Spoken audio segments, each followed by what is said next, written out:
Again, don't be shy. If anybody would like to sit, there are 7 chairs up front. Feel free to come forward.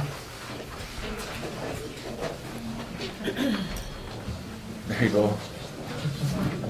Watch that wire. Yeah, be careful with the Yeah. microphone wire there.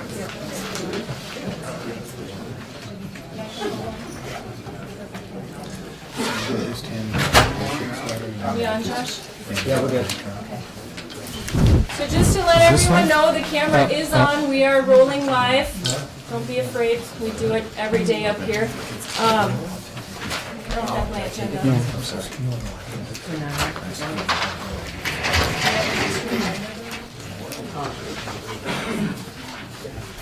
Give it away. Extra.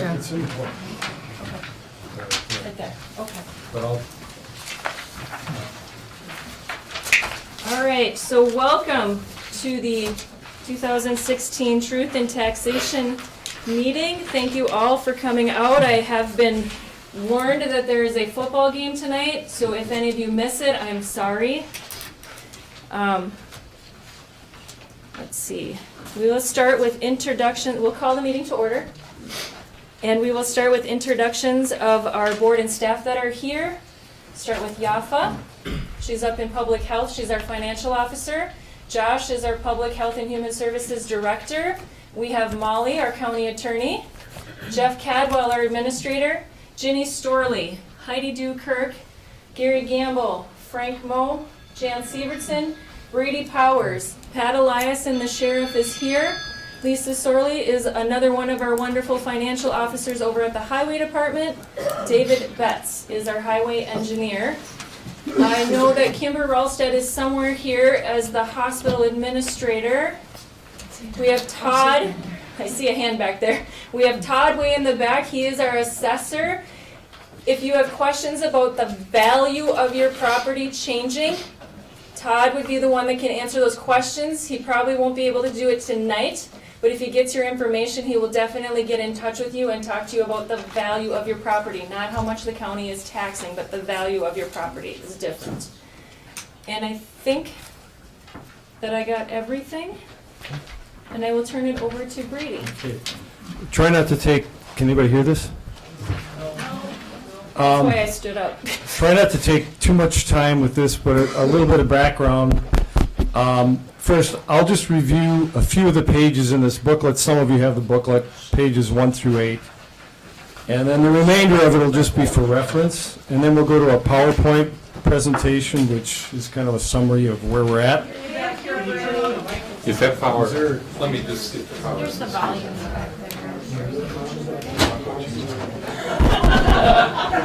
Josh can hear us. You can hear us? Yeah, I can hear you. Yeah. He can definitely hear us. Doesn't feel, it sound like the mics are on. They are. They are on? They are on. They're just not up. Okay. Well, I hope he doesn't change the volume on the camera, or I'm not going to. Okay, so while we're waiting for the volume to go up, there's a request for the booklet. Normally we have about 20 people here. We printed 30. So these will be on the county website tomorrow. We apologize. We didn't know there would be this many here tonight. So I'm sorry, but they will be on the county website tomorrow. They're not coming through here, but they're coming through here.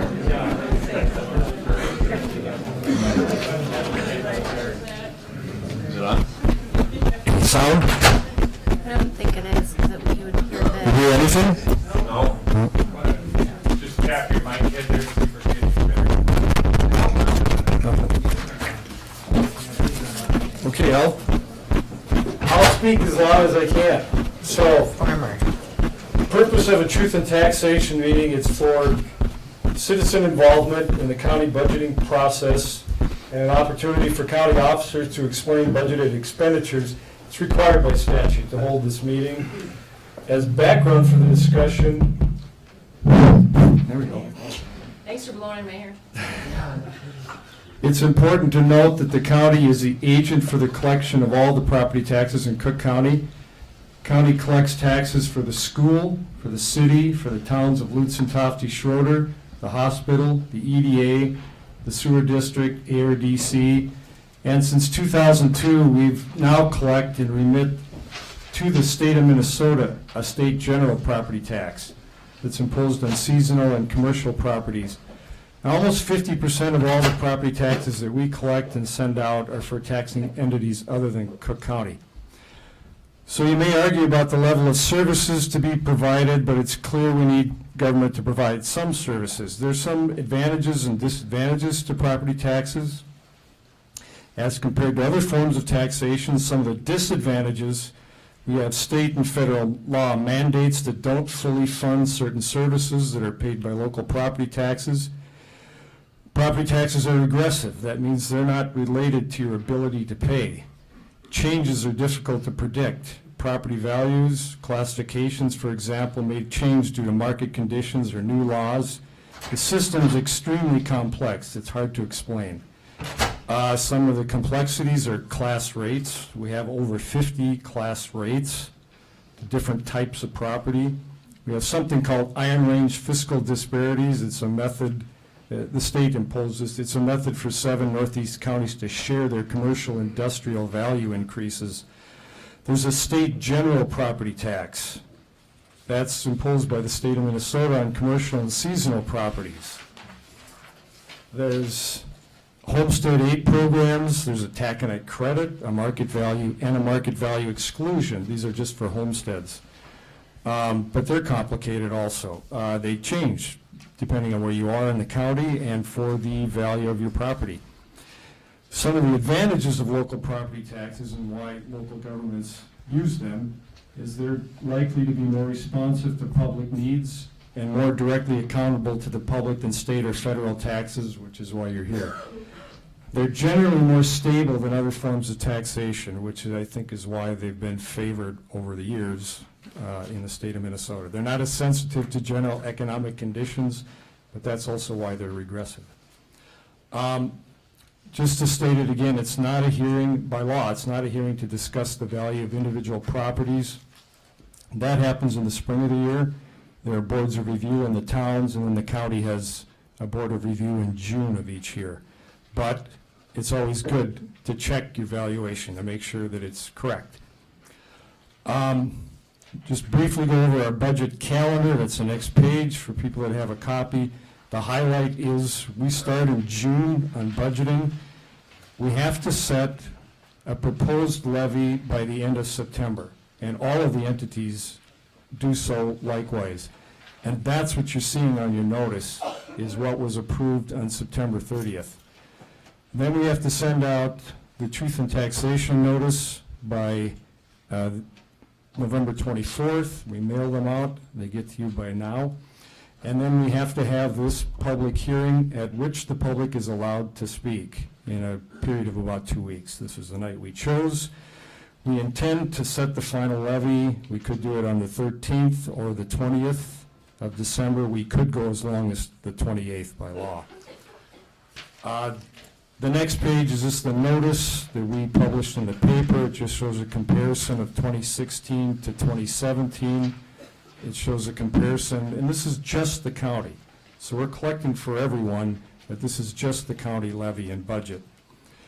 It shows our budgeted expenditures were actually down this year, about 0.01%, but our levy on the next line is up by 19.9%, which causes our tax rate on the third section to go up from 44.12% up to 52.914%. The next page is just an example of the property tax notice that went out to all of you, and you'll see that on the overhead next, so I won't go into that in any detail.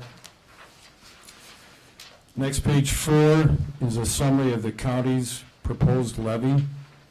Last year, our levy ended at $7,070,000. Our proposed levy is $8,477,000, which is a 19.9% increase, or about $1.4 million higher than last year's levy. Page 5 is a look back of a few years, looking at county expenditures, just comparing them by our major funds. You can see the general revenue fund went up 10%. This is just expenditures since last year, 35% since 2011. Road and Bridge, down 14%, down about 6% since 2011, which makes sense because that's the construction component. Highway construction causes their budget and expenditures to go up and down from year to year, depending on what they're doing that year. Human Services is the largest increase, 22% over last year and 65% since 2011. The airport expenditures are much like highway, it's project related, so it goes up and down, sometimes dramatically, depending on the projects. The building fund, we had a dramatic increase over last year in our proposed, which you'll see later, we've already cut back to smaller than last year. There was a lot of infrastructure expenditure that the board's already decided to pull back.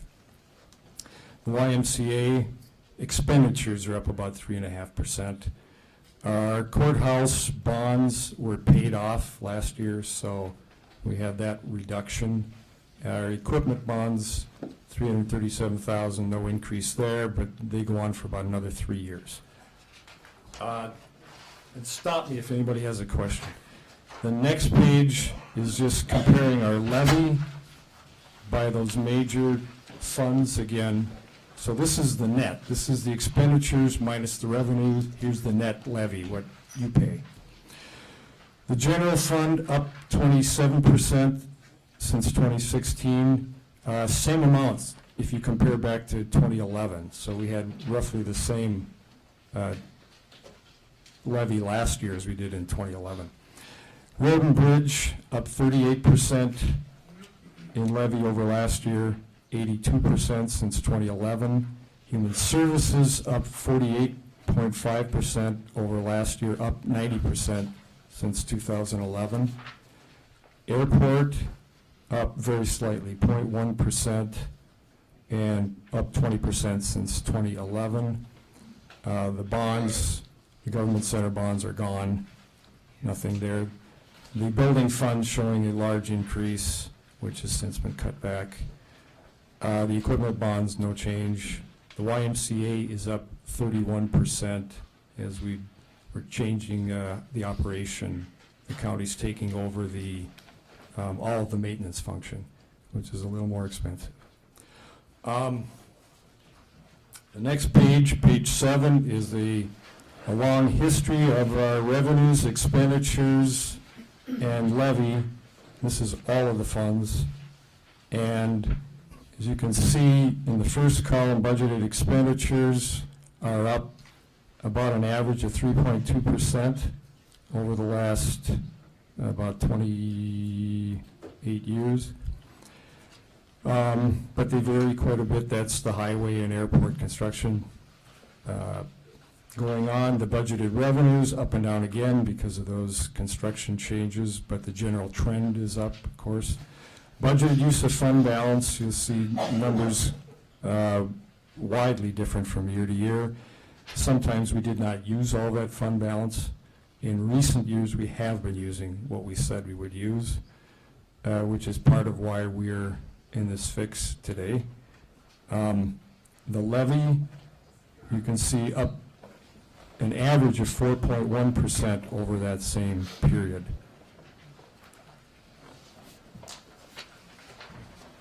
And page 8 is just a look at our tax rate historically.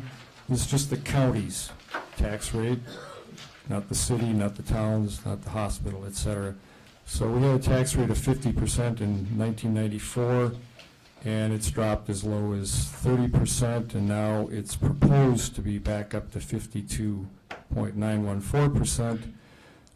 Our net tax capacity has varied greatly over those years, sometimes in opposition to the taxable market value, because that has to do with class rates that the legislature tinkers with from year to year.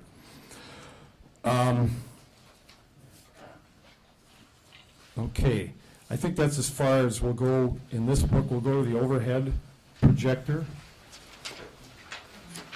Is that on now?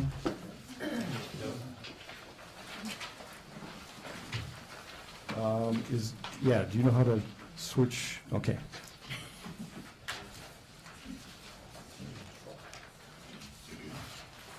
So- Page 3, Dave.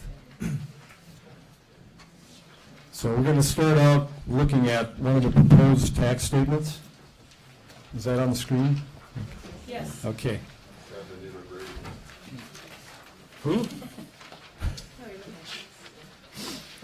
So, just to give you a little background in the notice itself, the proposed tax statement, up in the top box gives you your values and your classification. Everybody has an estimated market value, it shows 2016 and 2017. You can see there's a slight increase for this person. And then there's a homestead exclusion. This is just for homestead.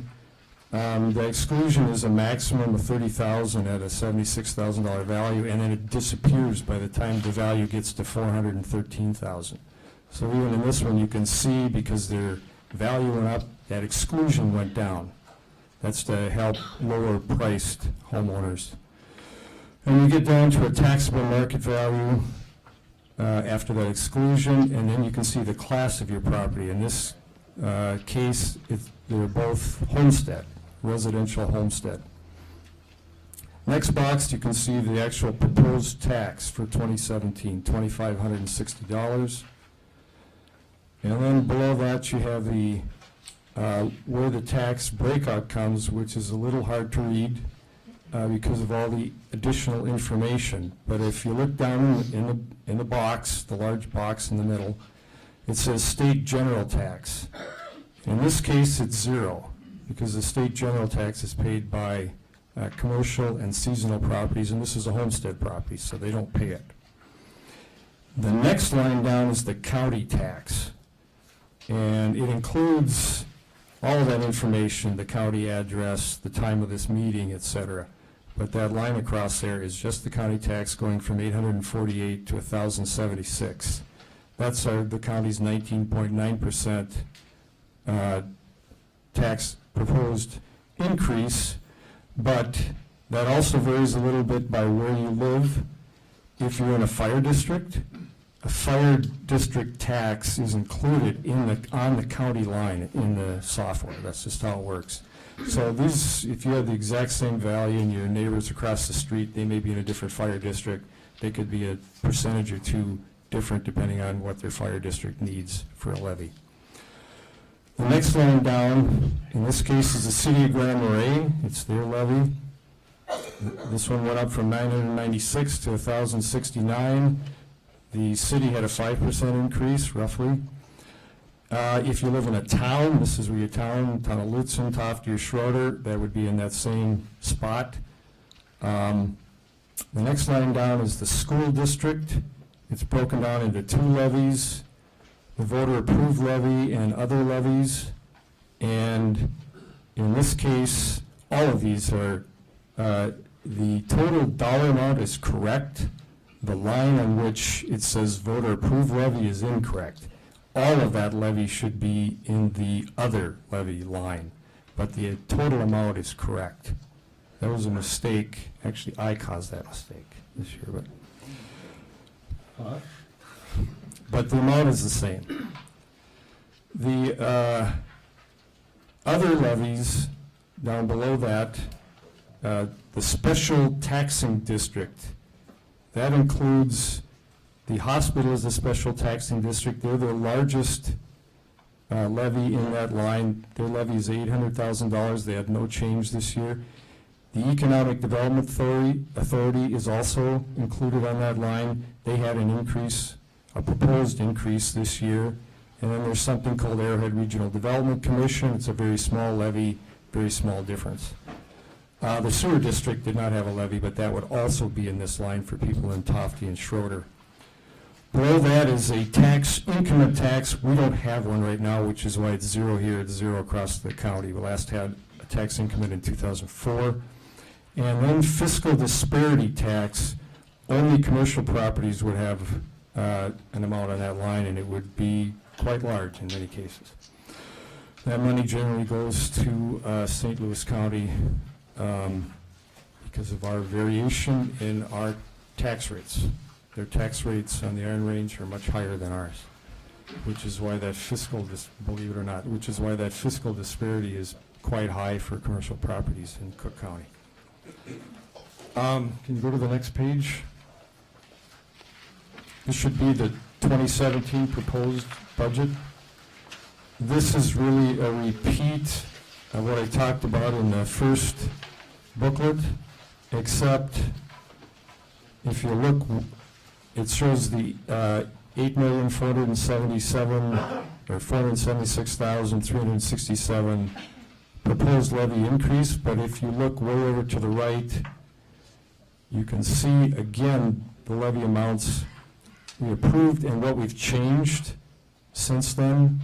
Some reductions that we knew we had to make to get down to 19.9%, and those are the reductions over there that we made in the general fund, highway, the building fund, and et cetera. In order to get down to 19%, we still have to decide where the discretionary, the board already decided to cut discretionary or nonprofit funding $82,000 from what they asked for. We still have to decide exactly where, which ones and how much for each one. But that's going to lower the general fund by the $82,000 that's on that line. So with all of that, we are now just slightly below the 19.9 with those changes. There are other changes that haven't been put into the computer yet that I'm aware of, but we'll be making those as we get to our final levy. Can we change to the next page? Some more background on where the money comes from and how it's spent, just in general. You can see, the thing I'll point out in the first pie, the 10-year average revenue source, I think the main thing to point out there is that property taxes are about 29% of all the revenue that the county spends. That covers all their expenses. Everything else, there's a large amount from the state, a large amount from the federal, either in grants or in payments in lieu of taxes and things like that. And then our expenditures, you can see the general fund, of course, is the largest in expenditures, 52%. That really includes more than the general fund. The public health and human services is about 18% of our overall expenditures. Highway, about 30%, and then general really is including everything else. It includes the airport, now includes the YMCA, the building fund. These are the general expenditures. If you could change the page there. I don't think we'll go through this in any detail unless anyone wants to. This is the general fund, levy fund detail. So this tells you department by department in the general fund where the changes were from last year to this year. Yeah, I don't think I'll go through it in any detail unless someone has a question or would like to hear that in detail.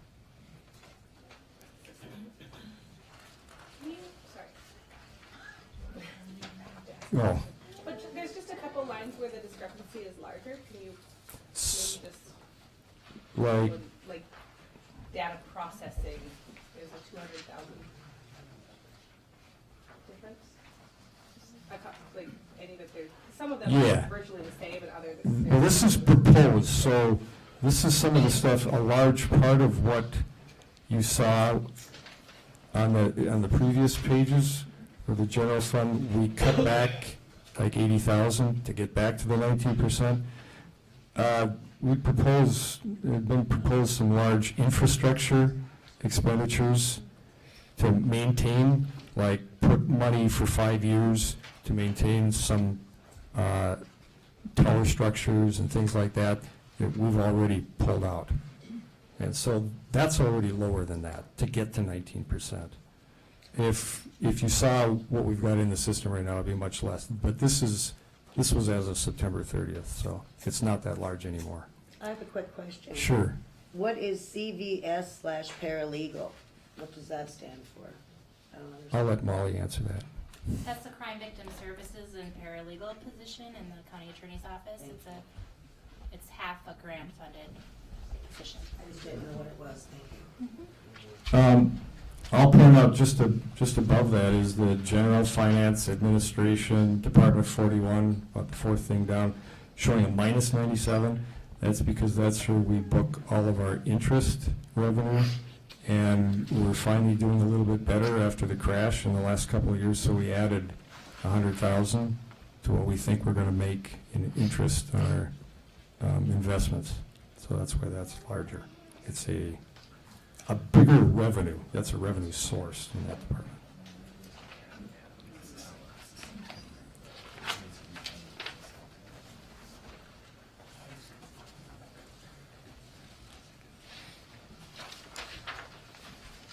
Okay, I want to get to the next page just to quickly go over the major changes from 2016 to 2017. And if anybody wants to jump in and add something, please do.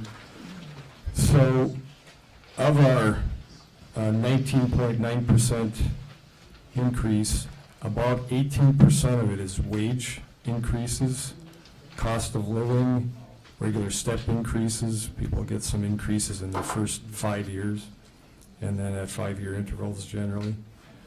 And these are the increases built into our union contracts, which may not happen to the extent in here, but could. We always put the worst case, or let's say highest case, not necessarily worst.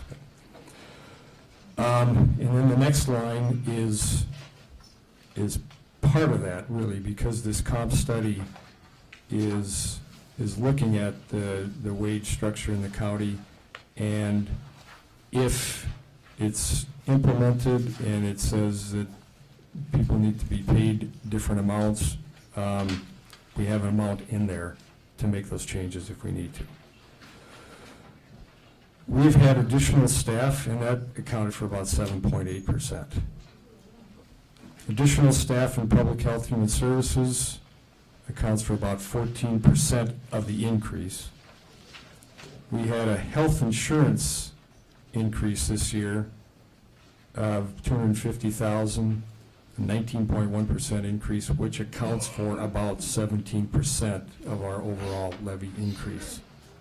So wages, benefits per contracts up is about 56.9% of the total increase. Last year we used some of our fund balance. We're getting close to the number that the bond rating agencies target, and if we want a bond to do any projects, having a AA rating lowers our costs significantly over the life of any bond. So last year the board committed to taking the money that we took out of the fund balance for 2016 and levying it and putting it back in. So that number's in our expense number right now, and that's about 8.2% of the increase. Last year, in order to keep our levy a little bit lower than to get it under 10%, we asked the highway department to defer some costs by leasing a vehicle. And so we leased it instead of buying it outright. And so this year, we've got another vehicle we're purchasing. Last year we leased, we only spent $40,000. So that's the difference between buying a vehicle outright and leasing one, which is about 24% of the overall increase. Public health got hit by unexpected cost of out-of-home placements, very expensive per each case. And that cost about $180,000. I mean, they're projecting based on what's happening this year. So about 12% of that increase. So that adds up to just slightly over 100% of the increase. That's offset by things like having a little bit more investment revenue.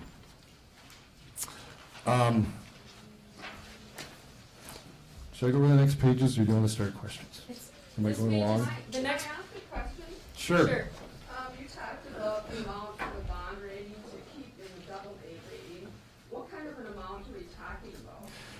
They look at about 75% of our operating revenues, which is a tough number, but they're only looking at our general fund, public health, human services, and debt service funds. And it's nothing that you can really mark like during the year. The only time we have an accurate number is after we've made all of our adjustments for our audit.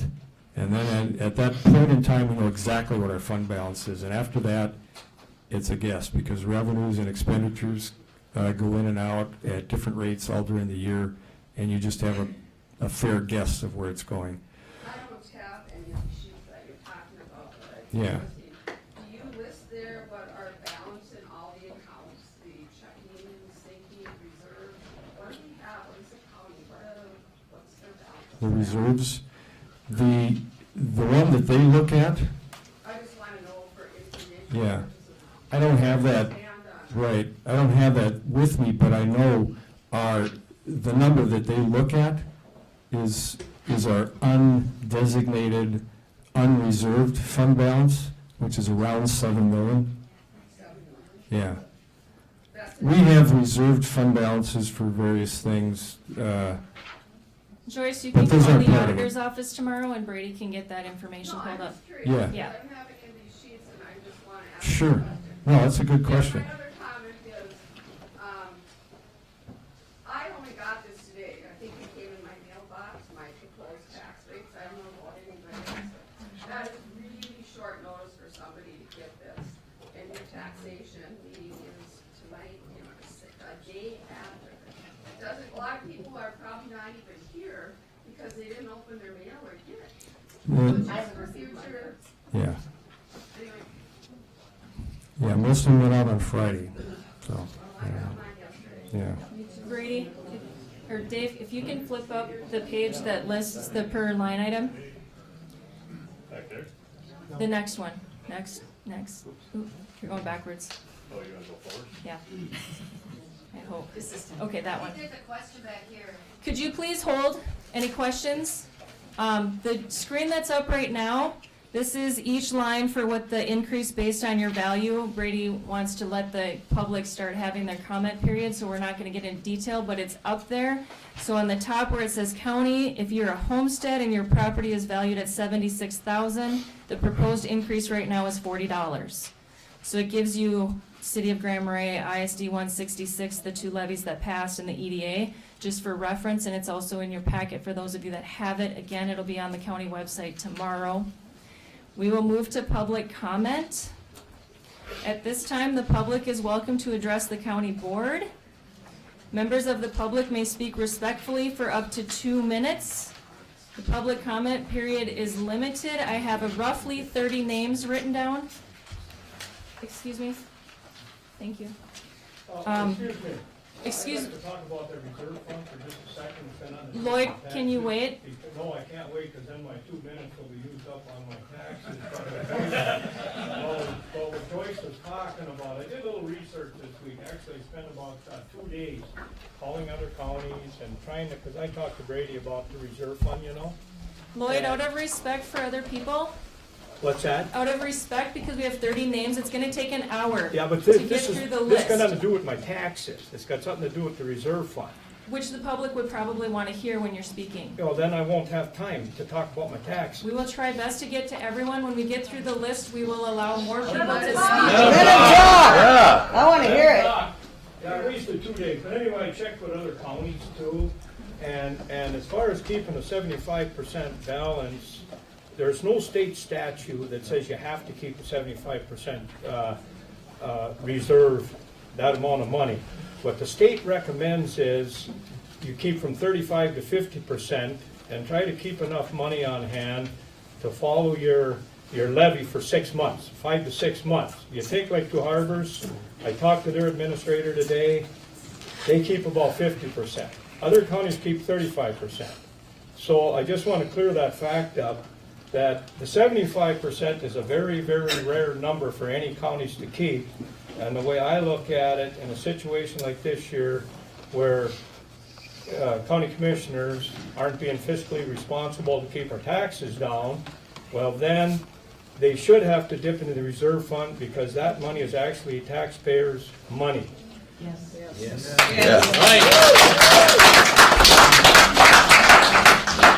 Brady, can you address again why we're at 75%? Yeah, it's a little bit, we don't have to be at 75, that's for sure. But this is what the rating agencies have indicated to us, is that they look at these numbers really close. It's just part of that, it's part of the whole package, but especially for small counties, they look at that number harder because small bumps can change your financial condition. So you'll look at small counties, we're not at the top anymore, we used to be, say 20 years ago. We're probably in the 75% level of counties. There's a number of them that have fund balances like ours, and the ones that have them like ours have good ratings. So it's good and bad. Yeah, the last county that reported was Pine County, and their fund balance was at 110%. So to keep their levy down to the taxpayers, they pulled out of How it. much private property do they have in Pine County? Yeah. So at this time, I will call you up by the name on the list. If you decide that you don't want to speak when I call your name, just say pass, and we'll move on down the list. You'll have 2 minutes. If you could come up to the front here, there's a microphone so everyone can hear you. We ask that you respectfully address the members of the county board and not the audience. So the first name is Jim Boyd.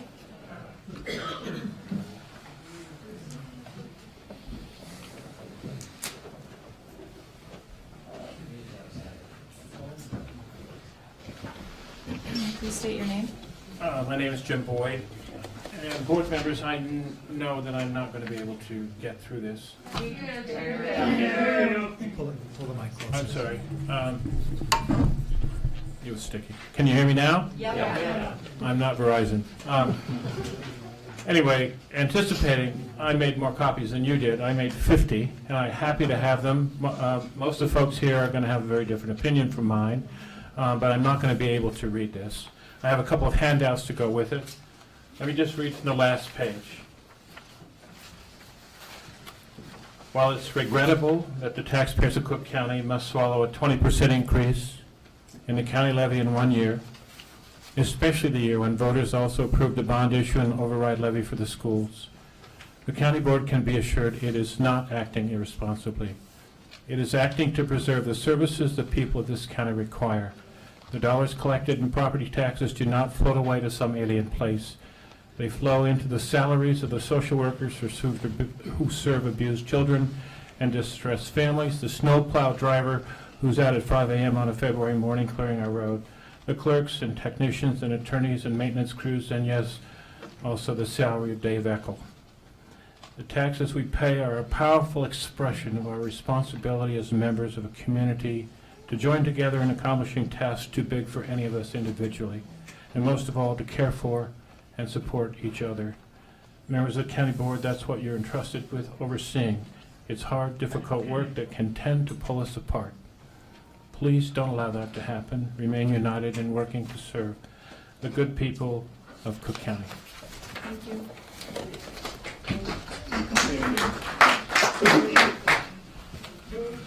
It's okay if you clap, but clap for everybody. James Vanette.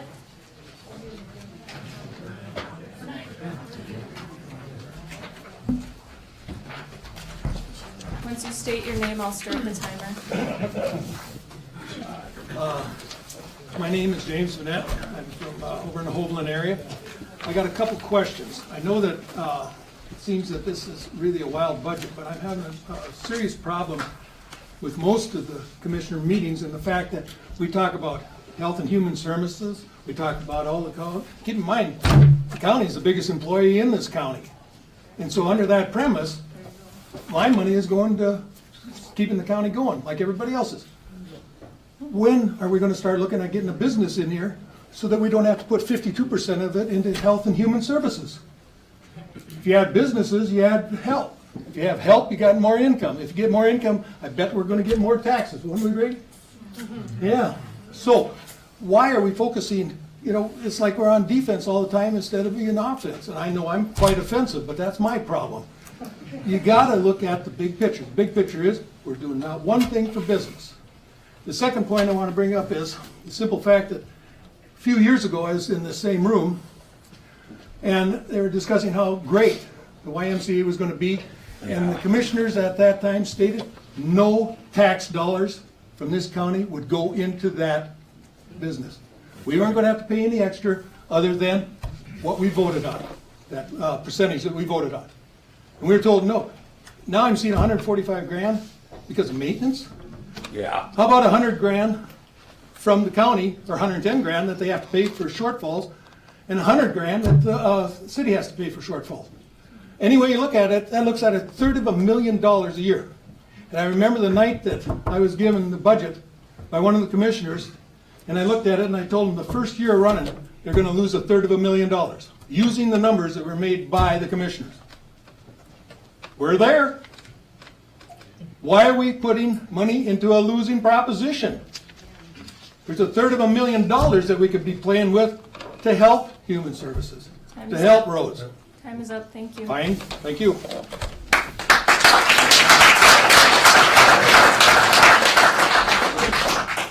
Bob Madsen. And I apologize when you come up, it might seem awkward that we don't answer you, but we are writing your questions down and we'll try our best to answer this if we have time when we're done speaking. Yeah, good evening. I don't usually come to meetings like this. In fact, this is my first time. My wife and I live in town since in '72. We're both retired. We just have a small single-family dwelling under 1,000 square feet, no garage.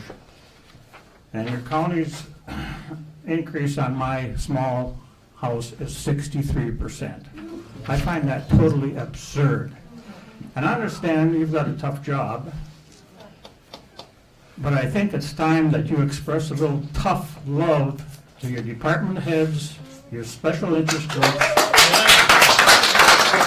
and hold their feet to the fire. Because this is insane as far as I'm concerned.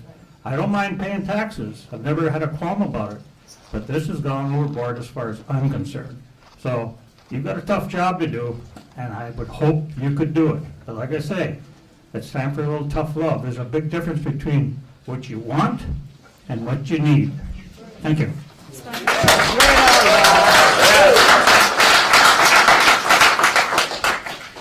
If you could hold your applause until the speaker's done so that they can use up their full time. Nevin Holmberg.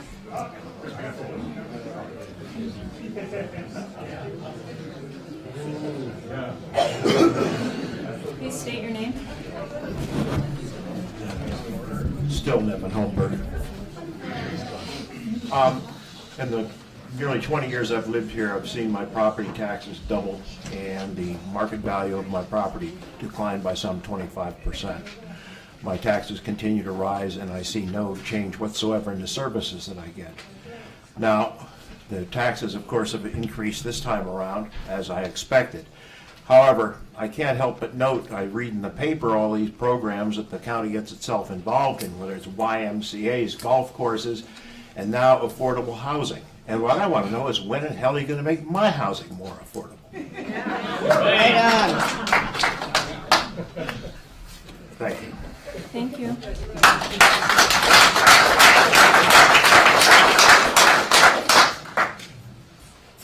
Phyllis Anderson. I'll pass because they're going to say what I'm saying. Thank you. Don Davison. I'll be short and sweet, and like Phyllis, I want to also echo what the other speakers have said. And like Nevin Holmberg, our value's gone down 20%, but this year our county taxes are going up 29% on our home on Devil Track. And that's just unconscionable, 29% increase in 1 year. And that's just the county portion of the taxes. Thank you. Pat Conroy. I'll pass. Larry Bowen. Lloyd Speck.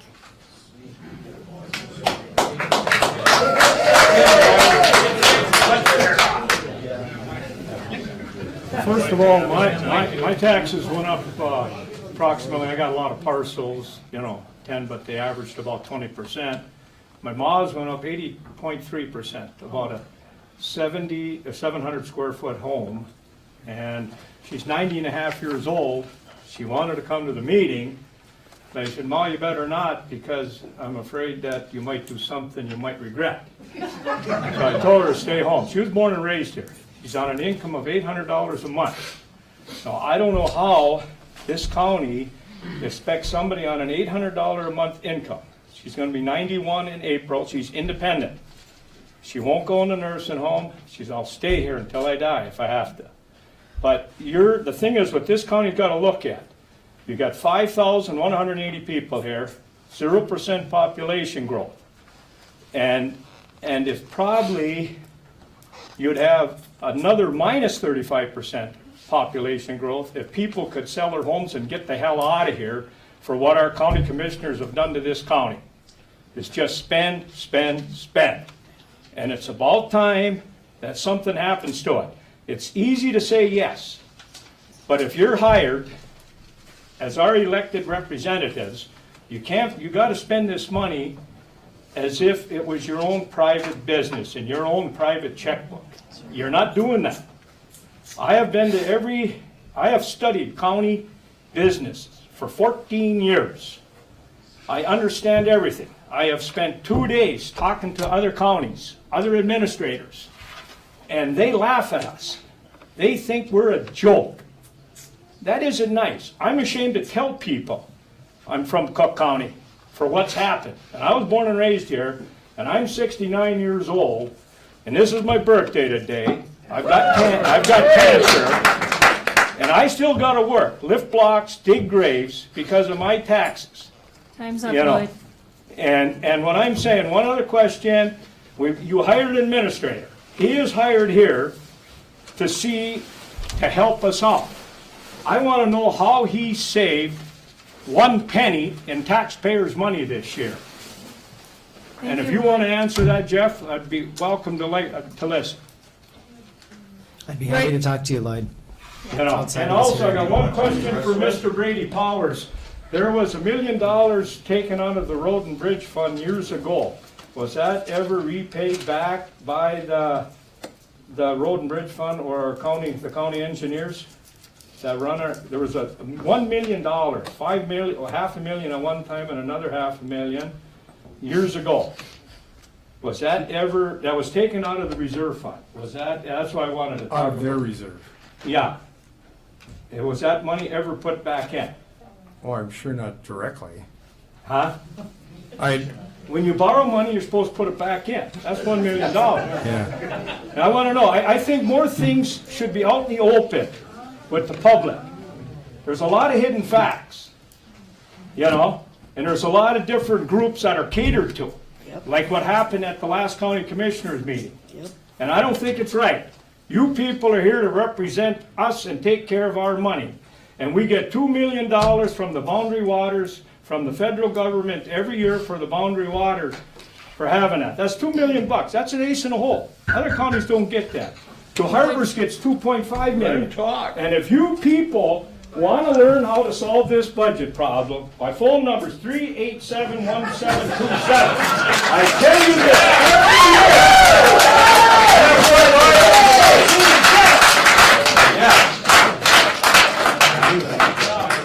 I think we all have your number already, Lloyd. You've got people that were born and raised here that are suffering. Fixed incomes. It is not right what's going on in this county. This EDA is the first thing that should be eliminated. Yeah! The Harbors don't have an EDA. They got 20,000. Barb Heidemann. Skip over what he's got to say. Everybody needs to have an opportunity. He can speak But again. other people have already said they are giving up their time, so let them take it. That's I right. still have 15 people to get through, and he can speak again. I'm not really sure what I'm going to say, except I'm really disturbed by the tone of the discussion right now. And I agree that we have elected the county board to do their best in terms of what money we need to keep this county afloat. And I'm looking at this sheet here, the major changes, and the lion's share of it is for wages and benefits and stuff for our county employees, who also pay taxes, who also spend their money here. You know, I just think it's short-sighted to look at what it's costing you in the short term, because there's been a lot of good work done by the EDA and by other entities here to try and get some traction and make this county a place that people want to come to. So those of you who don't want to stay here can sell your houses to them, because nobody wants to live in a place where there's bad schools, where there's no services, and other amenities. And that's just a fact. So do our best. And I agree there's going to be some stuff we can do around the margins, but look at this sheet. And if you think you know how to balance the budget, then you should be sitting up there and making those decisions, not sniping at those who are trying their best to do it. So that's my comment. Thanks, Barb. Cheryl Rodwell?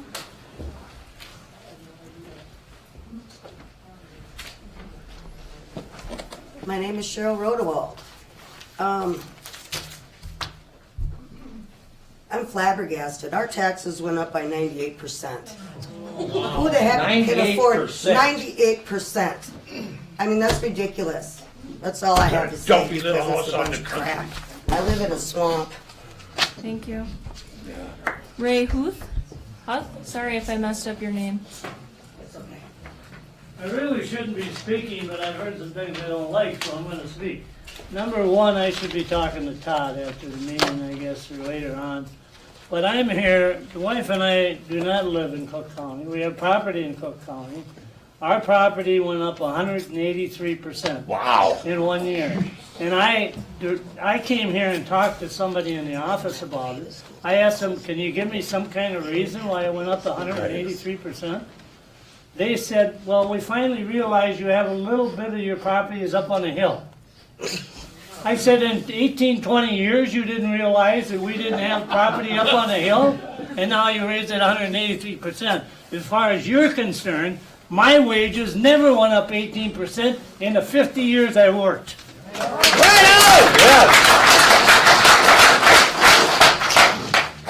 Carol Mork? Pass.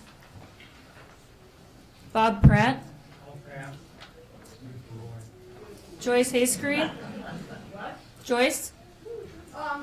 Could you come up to the microphone so everyone can hear you?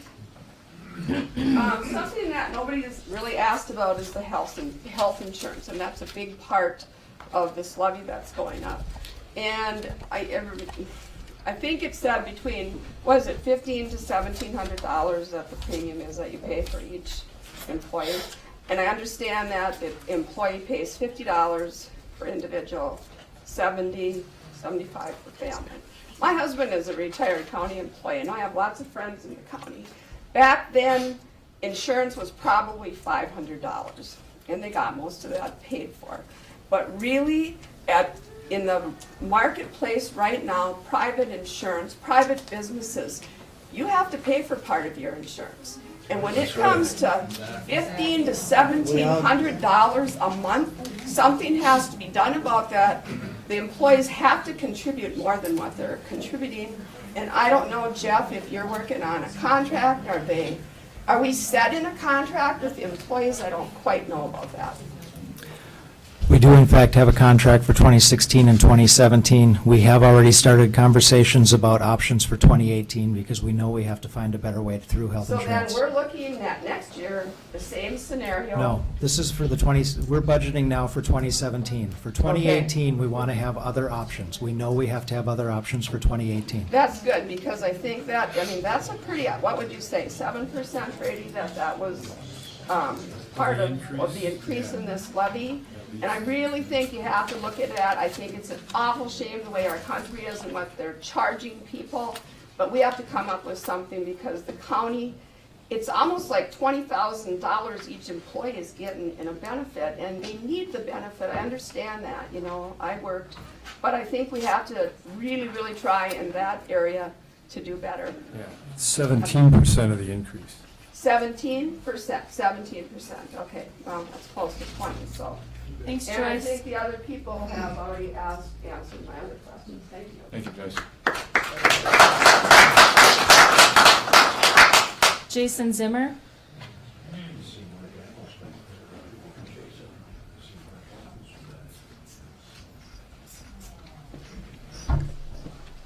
Good evening, I'm Jason Zimmer. I'm a 25-year resident of Grand Marais, father of 5. Property taxes jumped 78%. My house has been assessed in 2010, 12, 14, and 16. I'm currently looking at about a $3,000 tax on 1.7 acres. Before you sign your levy, I ask you keep in mind of the elderly that are trying to stay here. The veterans that gave their life and signed a blank check. I have a son who got hired by the state, is looking to live up here, and now says, how can I do it? Don't push the families away. Let's bring them in. We all know taxes are going to go up, but let's kind of be on the cautious side of it. 10%, 12%, 13%, but we got to think of our people that are here now. We have lodging numbers that are going through the roof right now for local businesses. People are seeing money in their local businesses they haven't seen in decades, if ever, most of them. So I ask you that you be cautious and think a lot before you sign that dotted line on that piece of paper. Thank you, Jason.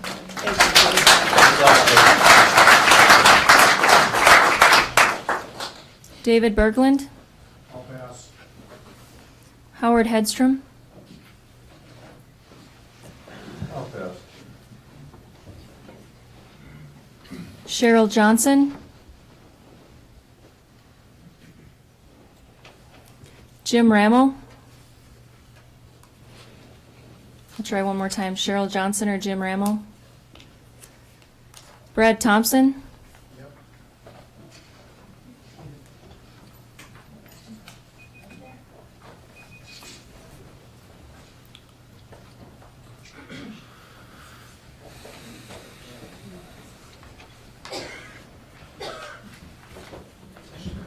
Hello, I'm Brad Thompson. 2011, 2012, my property taxes went up $275,000 or percent. This year they went up 57% more. I can't keep doing this. We got to find a way to stop this spending. Something's got to change. This isn't our only expense to all of us living here in the county. We've got other expenses. We've got health insurance, other things too. It's just gone crazy, and I don't know what to tell you. I don't know how to fix it, but something's got to be done. I got to go otherwise. Thank you.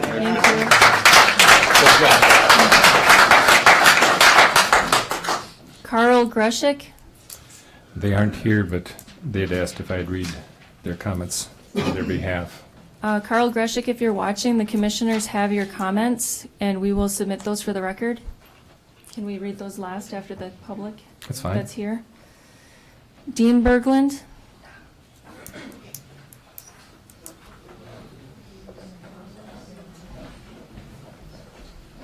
Thank you. Everybody's covered everything that I would have said otherwise, except my property went up 135%. Talking to my dear friend back there, whose property went up 328%. Look around here. How many people under 30 do you see here? Yeah. Nobody. Because, I mean, there's a couple over there. Families, I have kids in school, and I talk to families that move up here, and they've got the dream of living in beautiful Cook County. And then within a year or two, they're gone because they can't get the work that'll let them afford to stay here. And it's time, we gotta get the checkbook in order here. We're not Minneapolis, we're not some big metropolis. We're just little Grand Marais here. I'm an independent businessman just trying to struggle to stay afloat and can do all right. But you can't keep having these kind of increases. You know, you wanna buy land, you would like to invest a little so you could maybe sell some in the future, put something forward to a retirement, and it's looking like it's all gonna just go for taxes. Sure. And there's nothing left. So I'd like you to consider that. Thank you. Thank you. There again. Margaret Watkins.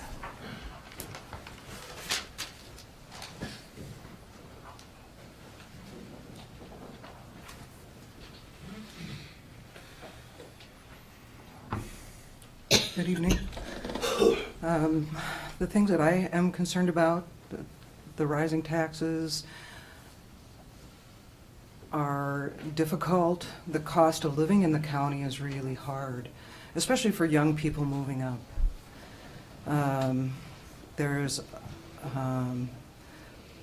a lot of extras offered in the county besides the scenery. It troubles me that the county is putting a lot of money into maintenance for the Y. It also troubles me that the EDA is asking for considerably more money, and as a resident, I haven't seen the benefits of EDA work. What I've seen is money going to projects that don't materialize, or discussions about affordable housing that isn't really affordable. And those are areas that I would hope are given some serious consideration for reducing some of this levy to make it more possible for people to live here. I know they're nice. When I first moved up, there was the Art Center added to the school, and it was promised at the time that the Art Center, you know, should it become a burden to the school, that the Art Colony would pay for it, that it would never be a burden to the school. What I've seen is that it did become a burden, and I felt like the Y was going to be the same thing. And, you know, maybe it isn't a burden to the school directly, but it certainly is a burden to taxpayers, and that money rather than maintenance should be rolled over into annual fees to join the Y. Thank you. Thank you.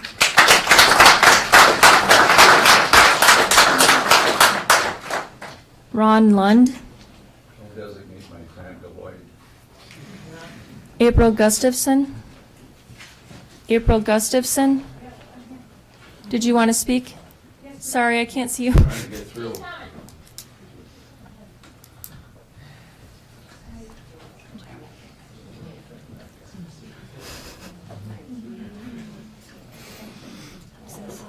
April Gustafson. Hi. Hi.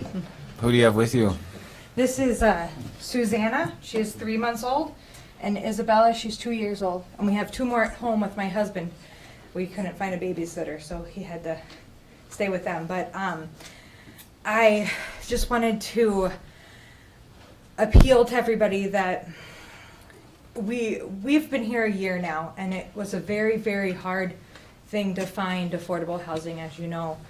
And I stay home with the kids, but I work as many part-time little odd jobs as I can. And I just want to know what's going to happen when you tax the young families out of this community. If we're taxed too hard, we cannot stay here. And if we can't stay here, there won't be kids in the school. That's right. And there won't be No need for a lot of need for more teachers, or, you know. So I just really want to appeal to you. Thank you. Thanks.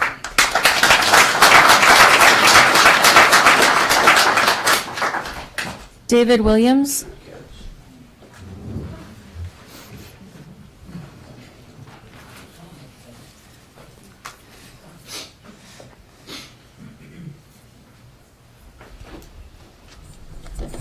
My name's David Williams. I own a canoe outfitting business. We've been here 45 years. Now, I'm really confused at some of my parcels. I have two agricultural small parcels next to each other. One went down, one went up. I have land out at Seagull. 2000, it burned down. 2000 it blew down. 2007, the whole thing blew up. And I'm paying taxes for what services that are you offering me? Very confusing. I want to ask one thing about, remember the old Forest Service building? You know where it is? It's been sold 3 times. You know what that was? Designed as an incubator building for the EDA. They were supposed to start new business there, and they would go out after a year or so and develop their business. Well, now it's been sold 3 times, and I heard in 1 more year, the lease run out, and there'll be no more taxes paid on that building. So, you got to really look at things in this community. We need more businesses to pay taxes. This county, I've always felt in the last 10 years, we're anti-business. And I think it's very true. I was here a year ago in a meeting, and I read you a list of how many outfitters and resorts we've lost along the Gunflint Trail. It's up over 20. So think about it. We've lost our tax base. Thank you. Thank you.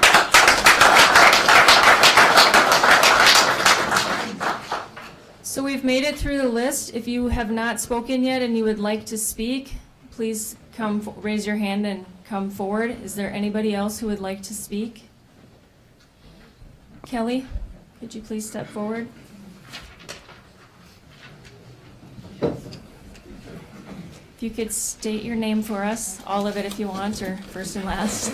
Kelly Swearingen. I'm one of the ones that wants to go to the Vikings game. I've heard what everybody says. My taxes aren't as greatly affected as what most people in here are.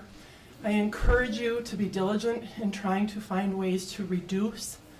That being said, I also think that when people come and live here, we ask about what services do I get, what choices do I have, and we're all drawn to Cook County for a different reason. I can say I'm born here and I'm raised here and I went to college and I came back. I don't feel that entitles me to anything more than the person that moved here 2 weeks ago. So I think people know that when we do things, we make choices. And I'm not saying I want to make a choice to pay 100% increase, and nor do I expect anyone to have to do that. But as we look around and we vote for schools or we don't, and we read Facebook, it's important that we have services here that people use. Schools are one. Roads are one. Public health and human services is one. There's a lot of things that sometimes we don't see, but there are people, and they may be our neighbors, who use them. And there are people that work really hard, including yourselves, to make this county all that it is. That being said, I again remind you, as you sit down to do this in making choices, you have a hard job to do. I ask that you still find some ways to say we have to reduce. Whether everybody takes a 10% cut, a 15% cut, a 2% cut, that we have to make some hard choices, and now's the time. And unfortunately, you are the 5 people who get to do that. So thank you for your time. Thank you, Kelly.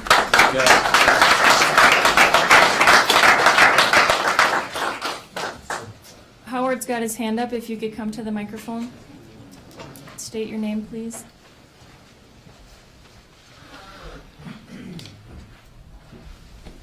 Howard Hedstrom, a taxpayer on many levels as well, but I'm here tonight as president of EDA.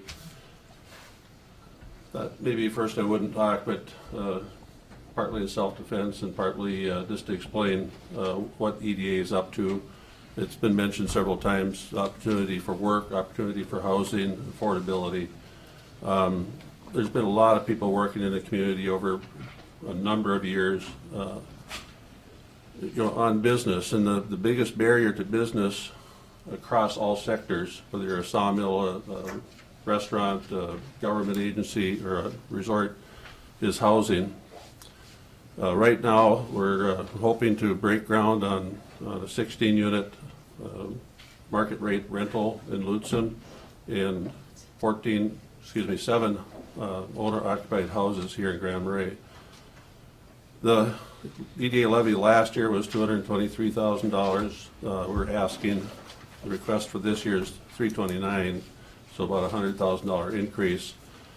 That increase will go into local match for those houses in Grand Marais. Grand Marais City Council already pledged or voted for a $75,000 amount of money to go for those houses. So that'll bring housing for 23 families, which is much needed. It'll put $36,000 of real estate per year back into the county. It's unfortunate that the request for the EDA is coming on top of the big county request and the school levy. When this planning and this work to do this started these many years ago, we didn't anticipate, the point where we'd be at, but this is where we are at. It is what it is. So, it's hard to eat the increases. There's a lot of good things going in Cook County. A lot of hard work by a lot of people to make this a better place to live. So, thank you. Thank you.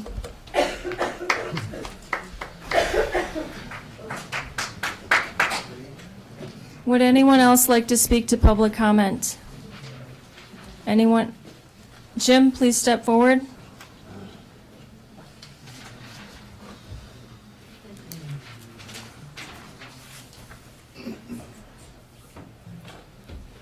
Please state your name. My name is James Ramel. I've lived here 30 years. I was going to just keep my mouth shut, but there's a couple things I would like to say. First of all, about the EDA. I haven't seen a lot that they've accomplished over the years, though I did see that the former EDA director did manage to get a lot of money, tax money, out of the state to take over the hillside, and now has it for sale for over $300,000. And we also had to pay a lot of fines on things that were done up there, as well as at the EDA park. Second, about the EDA, we keep talking about building affordable housing in this county. The problem is that the wage structure in this county is so low for most working people that there is no way they're going to be able to afford to buy these houses in the first place. Right. So who are these houses being built for? Public employees or future public employees? Second, even if you could buy the house, if the taxes are going to keep going up like this, and we're going to keep raising the sales taxes, which are regressive taxes, if these people are not... be honest about the wage structure in this county for once. The other thing I wanted to say was there are places that you can cut. And one place, I'll just say one place, just one. For many, many years, we had one highway engineer in this county. We have no more roads. Why do we have to have two highway engineers? What does it cost? What is the cost for the full cost for benefits and salary and everything to have a second highway engineer in this county? We don't have any more roads. And those are just a few examples. Sorry. Thank you, Jim.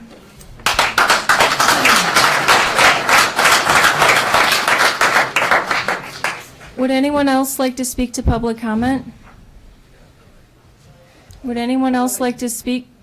Lloyd, go ahead.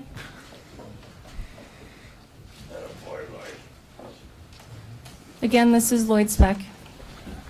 First of all, I'd like to address the lady in the green. I didn't know what your name was. What was your name? My name is Barbara. Yeah. First of all, you had sort of made a comment basically the way I took it. If you don't like it here, sell your house and get the hell out. Yeah. That's sort of the way I took it. No, that's what you said. That's what you said. Can we direct comments to the county board? Yeah, but anyway, I'm going to address you. I've been trying to sell 2 houses for 6 years. I've come down $200,000 of what I basically got into to get rid of them, to get out from underneath all this.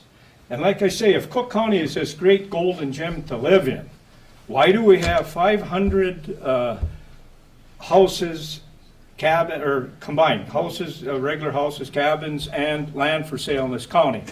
This board's got to face reality. You know, we're here, the people that do stay here aren't here because of our elected officials, believe me. That's right. Bottom line. So I just want to address that. I have been trying to sell, ma'am, and if I could sell, I'd probably be down the road. because I know what the tax base is in other places and whatever, because I've been doing a lot of checking. But anyway, I'd like to address, we're talking about ways we can cut. In Lake County, the county commissioners receive a salary of $16,000 a year, plus the per diem, and we're up here, you people are around $22,300. That's quite a cut right away. That's $6,000 per county commissioner. And if you really feel good, you know, you want to help the taxpayers out, you could get in compliance with the people, or with the county commissioners into Harbors. Plus, they only charge $80 per diem, per meeting. Up here, you charge $100 per meeting. Plus, they got to pay $500 for a single person for health insurance. Heidi, what do you pay for your health insurance? 100. 100. See, they got to pay 500. And that's this is a single one. But anyway, so there is ways, if you really felt you want to help the county, donate a little bit to the health insurance. Cut your salary then, or whatever. But I mean, that's one we can cut. Number two is we take a lodging tax in this county last of 2015 of $1,060,000. $1,060,000 for advertising to get more tourism. Well, any business owner will tell you they're overwhelmed right now. They can't wait till November comes so they can get out of the rat race. Well, do you know what Cook County gets out of that $1,060,000? Us taxpayers, do you know, Heidi? I'm going to let you speak, Lloyd. No, I want to let you answer. You're county commissioner. You're supposed to be our financial representative, you people. If you can't understand money, I got a 12th grade education. That and money doesn't I can come teach to the y'all. I'm county. just saying, if you don't know, you shouldn't be in there. That's right. You're the banker. All yous are the bankers. You got to get your crap together and be bankers and be fiscally responsible. Well, this county takes in $13,000 a year off of $1,060,000. There is a state law that says you can't take over 5%, right, Brady? Right. And later, well, has this ever been represented to you people to save the county money, to raise it to 5%, and get the law changed so you can take in $500,000 a year? Wouldn't it be nice? They don't need $1 million for advertising and keep hiring more people. I don't know what they do with the money. I think it's something you should check into. That's just one little thing. This lodging tax, I think, is a big issue. The thing is, when you got 0% population growth and you have no revenue, you get yourself in here. Another thing is all these non-mandated entities we have in this county. EDA, right on down the line, library, historical society, it's got to end. St. Louis County don't provide no money for non-mandated entities. You got to remember, population. You know, we've only got 7% private land here. We only got 5,180 people. You have to take that all into consideration, what we can have. You got to get rid of the wish list. You can't keep hiring government employees. And you're going to have to face the fact sooner or later, you're going to have to cut county employees somewhere. They're in Lake County, they asked their highway engineer, do you want a new vehicle? She's driving a 1997 vehicle. What type do you drive, Mr. Betts? I have a 2009. Oh, okay, but she drives 1997. What year is your work service truck? Pardon me? What year is your main work service truck? How old is it? Which, I don't know what you mean by that. Your main big service truck, which you pay big money for. But anyway, I won't get into that. But anyway, in Lake County, theirs is 27 years old. I've been doing a lot of research this last 3 weeks. When the sheriff's department wants to buy a new car down there, you know what they do?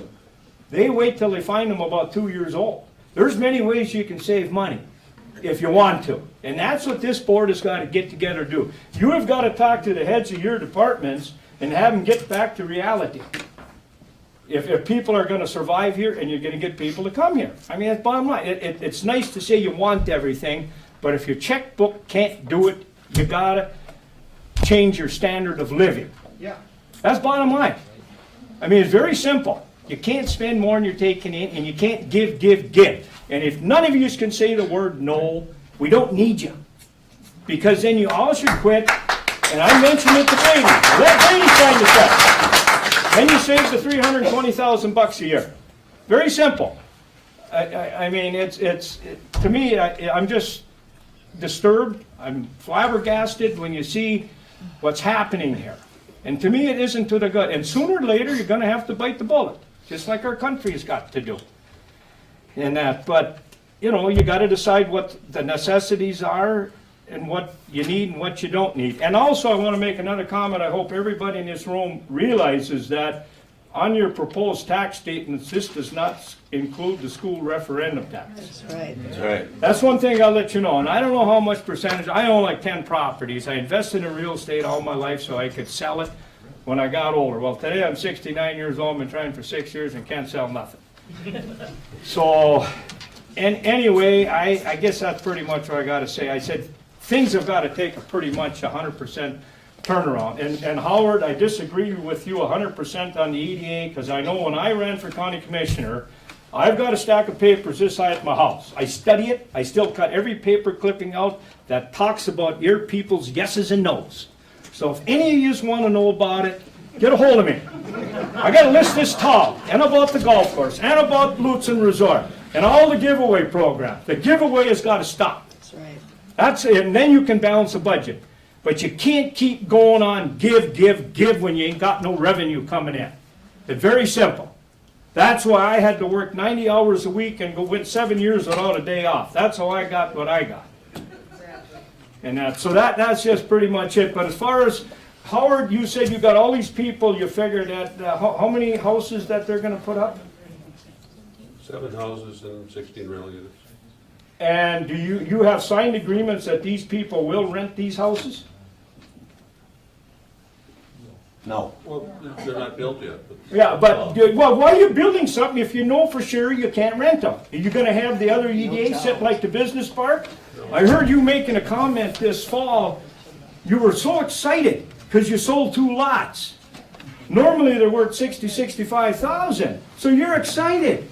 You gave them away. Lloyd, keep You the didn't sell them. conversation at the board, please. Huh? Keep the conversation towards the board, please. Well, I'm talking to Howard. He is a board. He's chairman of the board, right? He's chairman of the EDA. This question was for Howard. The public hearing is So for I this was trying to board. get Howard's answer. I wasn't talking to you, Heidi. We'll talk later. You know, so basically, I truly believe that you're going to make another pink horse, you know, pink elephant like you created up there that taxpayers are stuck to. You know, at least 2 harbors, Lake County thinks things out. They don't have an EDA, and they don't want one because they know what's happened in other counties. And if anybody here can give me any information where EDA has helped the county, I'd be glad to hear and listen to you. You know, but if any of you people here, I've kept 14 years I followed what this county has done. And I ran for county commissioner, or we wouldn't be in this spot now. I ran against Sue Higgs. I ran for the primary. I went in and studied with Brady Powers. How many of you people have ever went in and studied with Brady Powers? Huh? Name one. Okay. But I mean, it's very, very important. There's the man that can tell you where to cut. And all Mr. Brady's got to do is put a piece of steel between his back and his tailbone, and we'll solve the problem.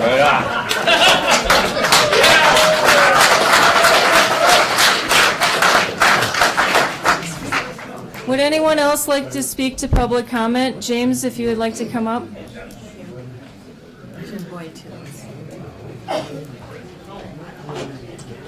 That's one hard act to follow, I'll tell you that. Let's go a different direction. When you're looking at $8-9 million budget, how many outside sources do you use and confer with to make some of these decisions? I know the young lady back there said that, you know, none of you guys would do it. When I was in corporate America, I had a $27 million product line that I had to have business plans, feasibility studies, budgets, profits, loss. I couldn't do one thing until I was in the black. In each case. Right on. I couldn't invest in anything. I couldn't bring anything new in. Everything had to be in the black. Maybe instead of just asking people, what do you think? There's a lot of good people in this county that are very sharp business people. And all you're doing is running a business. You're executives in a business. A pretty good one because you can tax your profit margin. My business, I couldn't do that. But why wouldn't you go out and ask people that have been there, done it, and probably, learn the bad lessons or learn the good lessons of doing it before you jump in and say, well, I think we can give it here or we can give it there. No. If you can't generate a profit under budget, you can't do it. Physically impossible.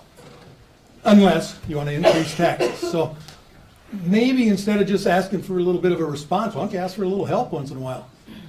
If you don't feel that you can get her done and get her down to where it's supposed to be, ask. It's the only way you're going to find it. Thank you. Thanks, James. Thanks, Jim. Jim Boyd had his hand up.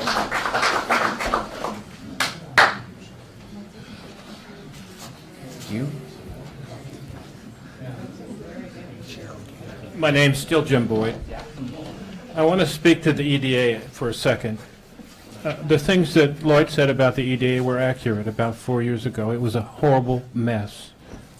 And some of the best business people in this county, including Howard, including Scott Harrison of Lutzen Resort, a Wharton School graduate with a very sharp pencil, including Anton Moody, a young building contractor who also serves on the Grand Marais City Council, including the board chair here, deliberately took on cleaning up that mess. No pay, long hours, hard work. And by God, they did. And they have turned it around. And they are now beginning to put out projects that Howard talked about that will serve this community well. They don't deserve the disrespect. They cleaned up. You're right. It was a mess. They cleaned it up.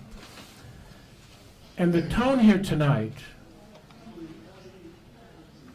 makes it sound as though you're spending a ton more money next year. You're not. You're spending less.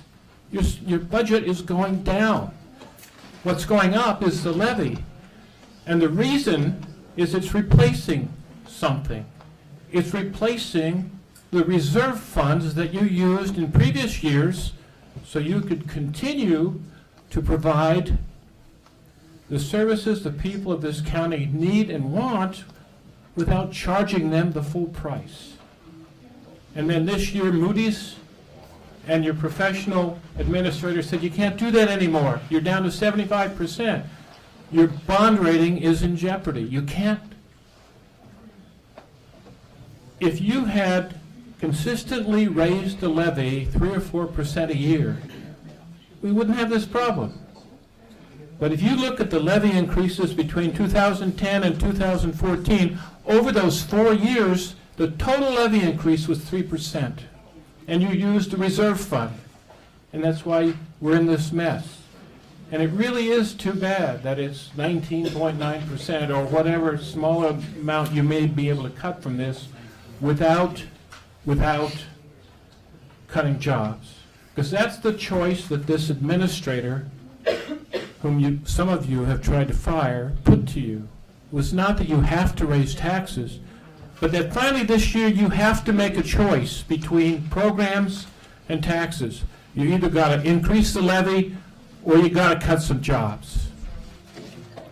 And the choice that you made so far is to increase the taxes.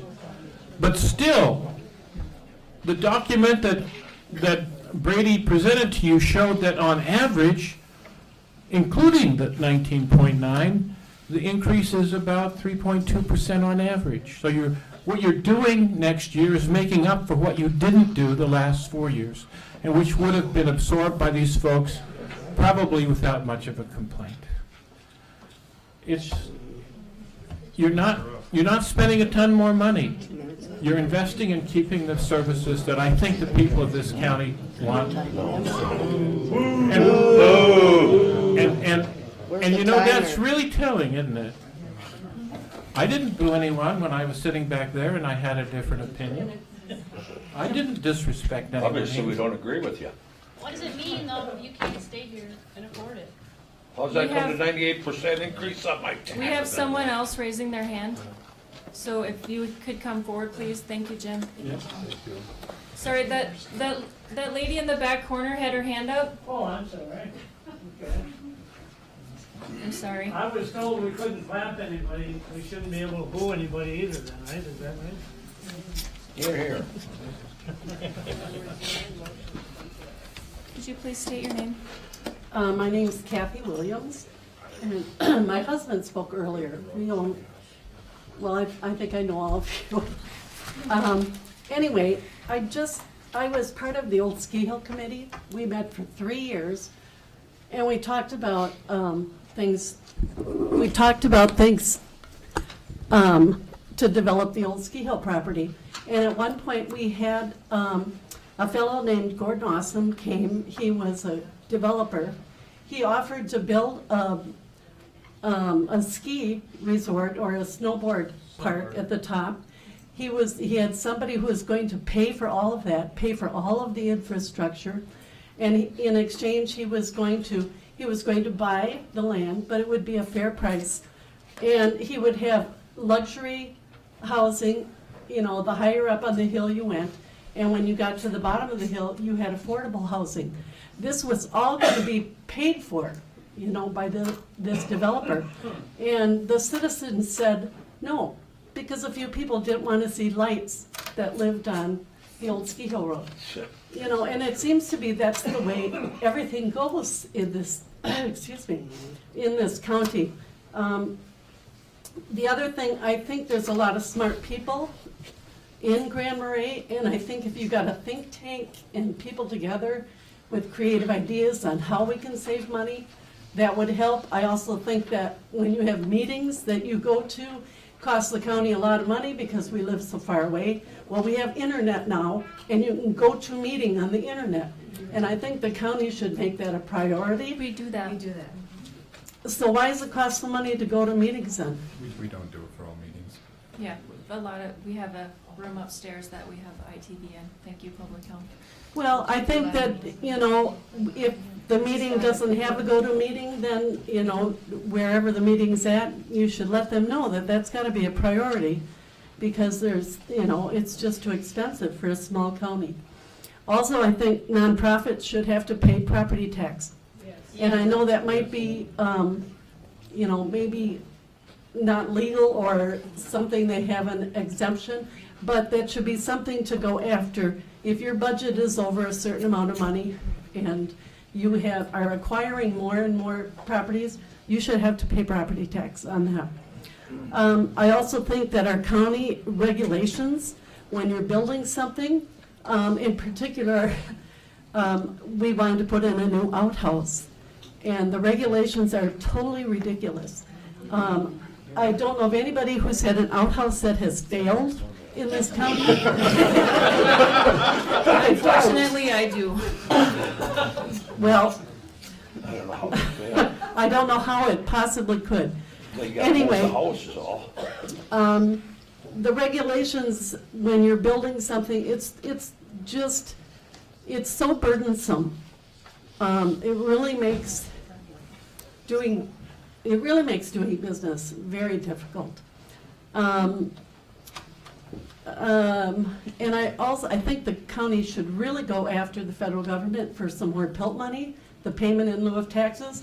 I read where the amount we're getting now is like a lot less than we used to get. And for whatever reason, costs have gone up. We need more money, PILT money. And that's all I have to say. Thank you. We can talk to the state about the regulations. Thanks, Kathy. Would anyone else like to speak? Would anyone else like to speak? Yeah, I already say one thing. Could you come up to the microphone? I know some of you have opinions out there that haven't voiced them. If you're thinking about it, we'd like to hear it. My only question is, and I heard this gentleman over there say that all these services are being provided for our benefits and whatever, and it wasn't costing us that much. I wonder what everybody's doing here then. It must be a mistake. Yeah. Maybe all the taxes didn't go up. They must be here for the wrong reason. Yeah. Would anyone else, sir, come forward, please? Come on.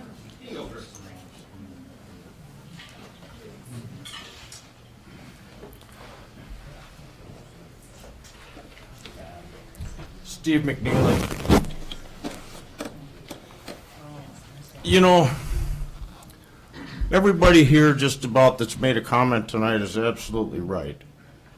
I live on a fixed income. I'm not getting a 0.5% increase this year. Where do you people come off with this? You know, our district, we had, you know, we didn't vote in this whole school levy thing.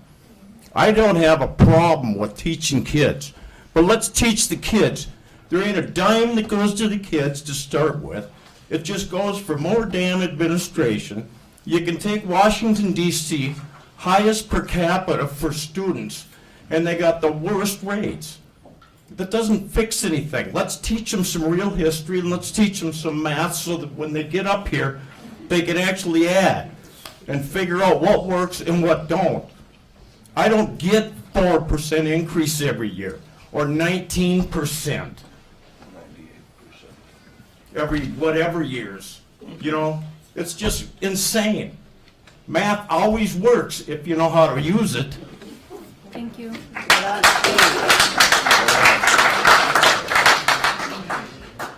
Sir, you wanted to speak?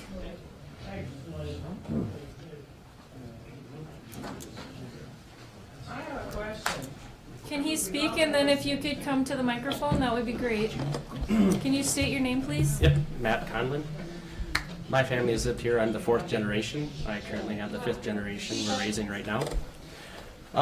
So I asked my parents if their taxes ever went up this much the entire time they lived here.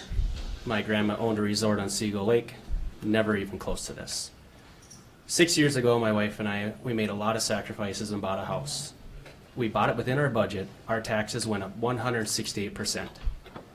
We have moved out of that house with a lot of sacrifice. I worked 2 jobs. My wife stayed home, did what she could to make extra money. We started up a small business. We are strongly regretting that business. Our taxes doubled at that property before the other increases come in. I can't ask my boss to help me cover that expense. It means I will have to make more cuts in my personal life. I finally am able to travel, not able to next year. I'm extremely disappointed. That's all I have to say. Thank you, Matt. Thank you.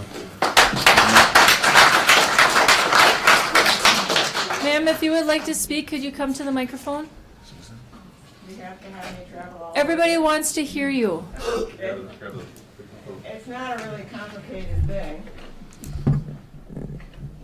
Excuse me. Oh, there we go. I'm new to this process of listening to all of these wonderful questions and comments, et cetera, et cetera. My question is, being new to this, what happens with all these great ideas now? We just let them all kind of settle down? Does it go to a group that follows up on the project suggestions for cutting costs and all of that? Is there a process from now out to utilize this meeting to get new ideas? No. What do you do with them? I don't know if anybody can answer. Can you answer that? I don't know. Susan, I'm a business person. I'm looking for the path. Susan, we're all taking notes on everything that you're saying here, and I would encourage you, Susan's a constituent of mine, I would encourage you to continue to contact your county commissioners to make sure that we are doing what you're asking us. And not let it just go here. We need to Do we need hear. a follow-up meeting? Just to see how well you're moving on the stuff that we brought up? We'll be meeting on December 15th to discuss the budget. And the county board will? Yeah, and the county board will be meeting then, and I encourage you all to come and hold us accountable. Would anyone else like to speak to public comment? Could you please? Yeah. If you can get over there. Please state your name. My name is Ron Lund, and I own Lund's Motel and Cabins in Grand Marais. I was born and raised here, and have lived here most of my life. This is the first board, county board. The last fellow just spoke to it. There's never, ever in my memory been an increase in taxes like this. And as a board, if you don't find sympathy or some kind of reconciliation that you can help people who've talked to today, you should not be proud. And if this is true, that the school numbers aren't even in here yet, everybody should be doubly outraged at this situation. Thank you. Thank you.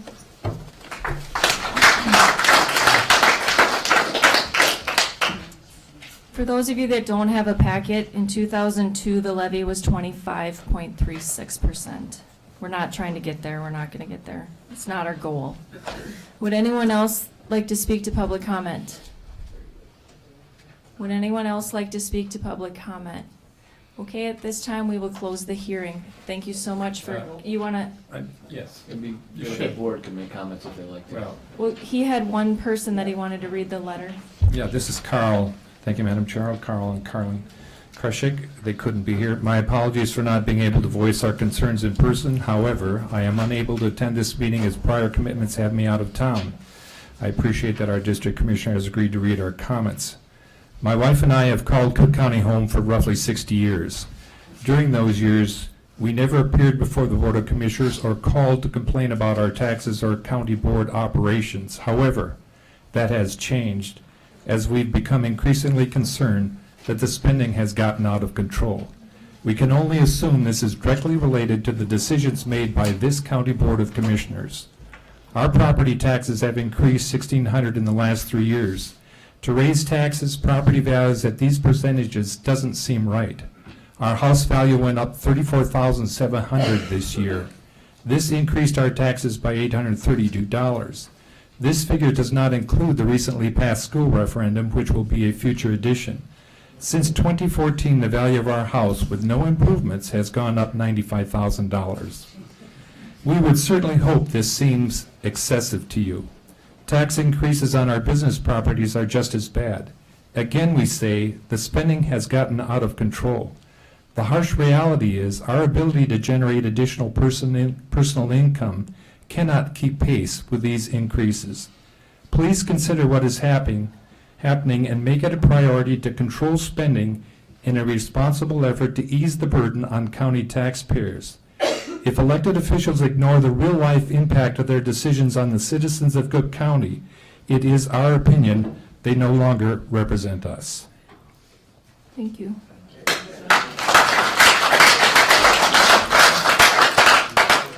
Okay, so we will close the public hearing portion of this meeting. Thank you all for coming out tonight. Again, I'm sorry if those of you that are missing the football game.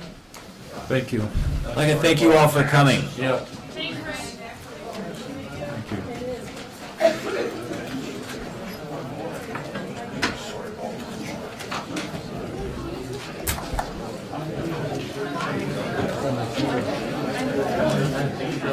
Heidi, Can I get a motion to adjourn? Motion to adjourn. Go ahead. Yeah, guys,